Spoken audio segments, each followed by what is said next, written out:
people's excitedness to buy. Like, we get dopamine when we buy things, right? So we want people to be excited about signing up for a program.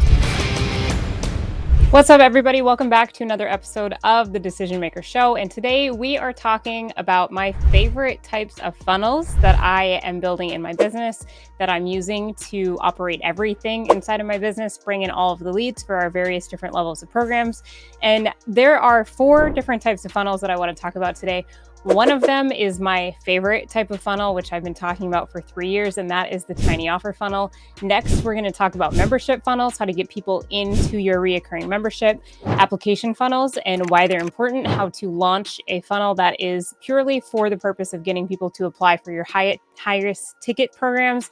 And then the final funnel that we're going to talk about is doing a case study funnel, which is similar to a webinar funnel or a masterclass funnel, but it's done on a slightly different angle based on what we're seeing is really working in the market today. So to really jump in right away, the first type of funnel that I recommend having, every single person, no matter what level of business you're in, needs a tiny offer funnel. Now, what is a tiny offer funnel? A tiny offer funnel originally came from the concept of liquidating your ad spend. That was my whole goal when I launched my first tiny offer funnel. My first tiny offer funnel was for a $27 digital product. It was a calendar that had live stream content in it, 365 ideas for live streams, gives people something to say every single day of the year. And I sold 30,000 copies of that tiny offer. So that came from having a digital product. It had bonuses built in, just like any offer you've seen before, where it's really robust, it's immersive. People could log in and be like, oh, there's so much inside of this offer. This is amazing. And it was only $27. So then people were hooked, right? People were in, they got to know me, they got to see my teaching style, they got to learn about what else I could help them with, and they paid for the product. So they were already more invested than other people who would normally join an email list from a freebie or something, right? So that's what a tiny offer is. It's shifted a lot over the last couple of years. We've seen tiny offers evolve into paid masterclasses, paid webinars, paid challenges. There's all sorts of things that you can start monetizing. But the biggest thing about tiny offers is that you are building your list full of buyers. You are building your list full of people who are invested in being there. They're not just collecting freebies that they never even open. They are collecting information, or they're investing to learn, which is already a different kind of person. And frankly, the type of person that you want on your email list, right? People who are taking action, people who are excited to be there. There are all sorts of things you can do with tiny offers. It's not just about ads anymore either. We've seen a lot of luck using these tiny offer funnels as the thing that you talk about as a guest on a podcast, or if you are ever in a summit or something where you can give away access to something, you can give them a free coupon for the tiny offer and then use the other pieces of the offer. Usually when we build these funnels, there's a main offer, and then there's an order bump that's about $37, and a one-time offer that's $77. So a funnel is really about continuing to offer people the next thing before they even realize that it's something that they want. It's about knowing your audience so well that you can predict what else you're going to be able to help them with, and what other products you can have in a order to help them before they have even asked for that product. So when you think about that, it's like, where else can you add on some type of monetization to a product or to a funnel that you already have in existence? So if you have a freebie funnel, can you add an order bump on the confirmation page? Can you sell a product on that confirmation page of your freebie? If you have a webinar that you're marketing, can you put some kind of bundle or some kind of workbook or some, mini course on the back end of your webinar registration to get people to sign up and pay for something at that point? Can you do a paid challenge? Can you sell a tiny service, like a tiny, audit? If you do something, can you audit somebody's emails or somebody's Instagram account if you're a service provider? There are so many ways that you can harness people's excitedness to buy. Like, we get dopamine when we buy things, right? So we want people to be excited about signing up for programs, but doing it in a way where it's so small that there's not a ton of consideration that needs to go into the purchase. They don't have to think about it a whole lot. They don't have to go check their bank account balance, ask their partner. Like, they can just make that impulse purchase and be like, okay, cool. This is my person. I'm going to sign up. I'm going to learn about what they have, and I'm going to buy this tiny offer product. And there's so many different ways to do it. So just start looking at what you have right now and start thinking about what you could monetize, what you could sell, what you could stack on the back of something that's already working. And there's your very first tiny offer, right? Like, we don't have to make this complicated. You should be able to do it in a week or less. If you're doing it without tech and you're just testing, minimal viable product is something I talk about a lot too. The second type of funnel is continuity. So Continuity is going to be huge. And when I say continuity, I call this like the cornerstone in your business. The cornerstone is something on which everything else relies, right? Like the cornerstone of a building is the thing that everything else is dependent on. And something I've learned over the last 3 years, going through a lot in my business, having the world shut down, having my brain shut down, like all sorts of things. I learned that one of the reasons I was able to survive all these different things that were going on is because I had a continuity membership set up inside of my business. So if you can get people into a membership, into a subscription, a continuity offer where they are paying every single month, that gives you a lot more breathing room. So you don't have to launch and you don't have to feel that feast and famine all the time. So creating that cornerstone offer, which is a membership inside of your business. So what we're doing is a kitchen sink offer is what I'm calling it. It's going to be released soon. It's going to be awesome. But a kitchen sink offer where you can get the kitchen sink of everything I've created. You ever heard that quote, everything in the kitchen sink? I think I need to test this name just to make sure people know what I'm talking about. But you give them everything in exchange for a trial of the membership. And then you make the membership or the cornerstone of your business so awesome that once they're in, they're like, oh my gosh, this is everything I've ever needed. I'm never leaving. So you don't have that high client churn.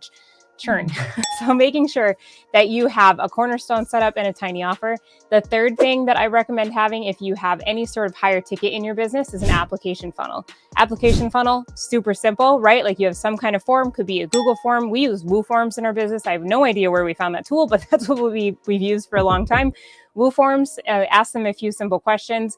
We use ours to pre-qualify people. So depending on how they answer or what program would be the best fit, we can segment the traffic, right? So they will ask us or we'll ask them different questions depending on what program we have that is going to fit them better in one direction, or if we think, there's something else that would serve them at a higher level. Then after they fill out the application, we will either invite them to book a call with our team, which is a sales process. It's a group of people that are there, not just to sell. If you're watching this and you're like, oh, I don't want to book a sales call, but to make sure that you have the support that you need to give you strategy. And of course, if we are a good fit, to recommend that as well.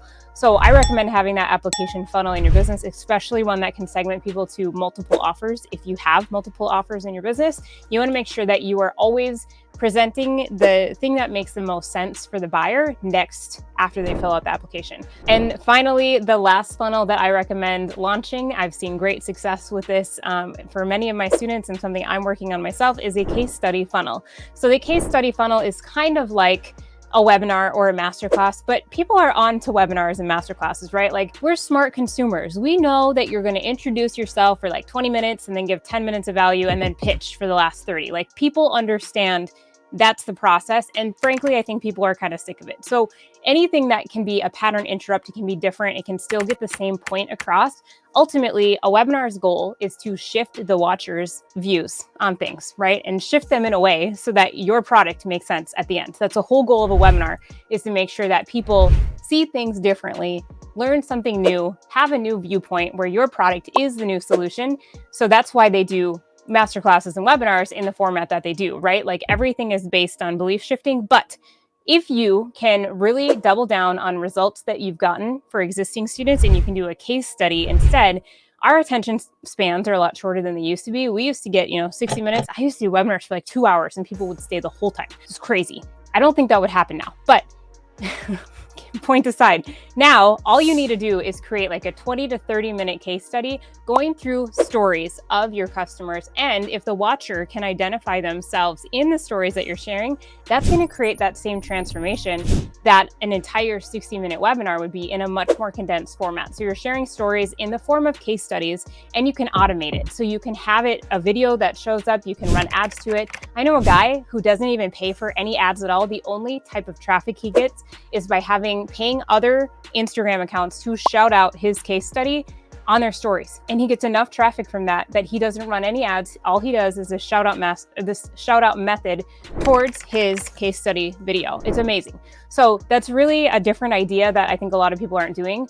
The biggest thing for 2023 and beyond when it comes to digital marketing and what people are doing is that pattern interrupt, because there's so much saturation in the market right now that you got to be different. You've got to have a good hook. You really need a good story and a good new opportunity, something that is different than than what anyone else has seen to get their attention, get them excited about it, and click into your ad and into your funnel to check you out and see what you're doing and see if you can help them, and really making it about them. I think that's something I've preached since day one, right? Like, we want to make sure that any marketing, every single person in existence is going through their day and they're wondering, what's in it for me? Why should I pay attention to this? How is this going to benefit me? It's nothing against you. You're awesome, obviously. But they just get to that point where it's everybody wants to know, how is this going to help me in my business? What's in it for me? We are little egomaniacs running around. So you got to make sure your marketing answers that question. Everything needs to be focused on the person who is potentially going to buy your program and making it about them. So hopefully this is helpful. Those are the 4 types of funnels. I do have links to these funnels. I could give you the funnels if you want. Just let me know if you want share funnel copies. I'm always, selling different variations of that inside of my tiny offer. So I probably have something available for you. If you want to implement one of these types of funnels, just let me know. Send me a DM. Which one's your favorite? What are you most excited about? Even leave a comment on this video too. Or if you're listening to the podcast, leave me a review and tell me what you like learning about funnels and what type of funnel you really want to implement inside of your business. All right, that's it for me for today. Thanks so much for being here, and I will talk to you soon. Thanks.